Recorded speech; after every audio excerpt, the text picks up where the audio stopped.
Eluru MP పుట్ట మహేష్‌కు TDP shock. Party కార్యక్రమం నుంచి బహిష్కరణ అని చెప్పేసి ఒక పెద్ద వార్త అయితే నడుస్తోంది.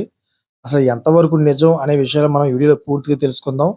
ఏలూరు పార్లమెంటు సభ్యులు పుట్ట మహేష్ యాదవ్‌పై తెలుగుదేశం పార్టీ అధిష్టానం కఠిన చర్యలు తీసుకుంది. హైదరాబాద్ శివారులోని మోయినాబాద్ ఫామ్ హౌస్‌లో శనివారం రాత్రి జరిగిన డ్రగ్స్ పార్టీ తెలుగు రాష్ట్రాల్లో సంచలనం సృష్టించిన సంగతి తెలిసిందే.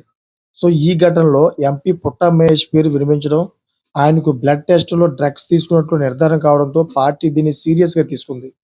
ఈ వ్యవహారంపై టీడీపీ రాష్ట్ర అధ్యక్షుడు పల్లా శ్రీనివాసరావు ఆదివారం అధికారికంగా షోకాజ్ నోటీసులు జారీ చేశారు. పార్టీ క్రమశిక్షణను, ప్రతిష్టను మంటగలిపేలా వ్యవహరించడంపై ఆగ్రహం వ్యక్తం చేశారు.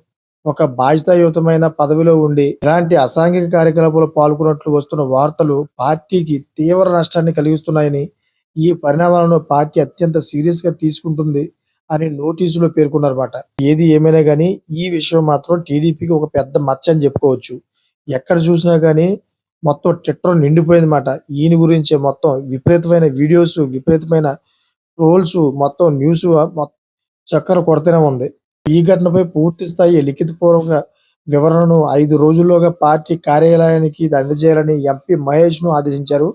అప్పటి వరకు ఆయన ఎటువంటి పార్టీ కార్యక్రమాల్లో పాల్గొనకూడదని, పార్టీకి దూరంగా ఉండాలని స్పష్టమైన ఆదేశాలు జారీ చేశారు. ఈ అంశంపై ప్రభుత్వం మరియు పోలీసుల నుంచి సమగ్ర నివేదిక అందే వరకు ఆయనపై సస్పెన్షన్ తరహా ఆంక్షలు కొనసాగుతాయని పార్టీ వర్గాలు వెల్లడించాయి. చూసారా ఫ్రెండ్స్, లేటెస్ట్ ఇన్ఫర్మేషన్ కోసం ఛానల్ సబ్స్క్రైబ్ చేసుకోండి. Thanks for watching friends.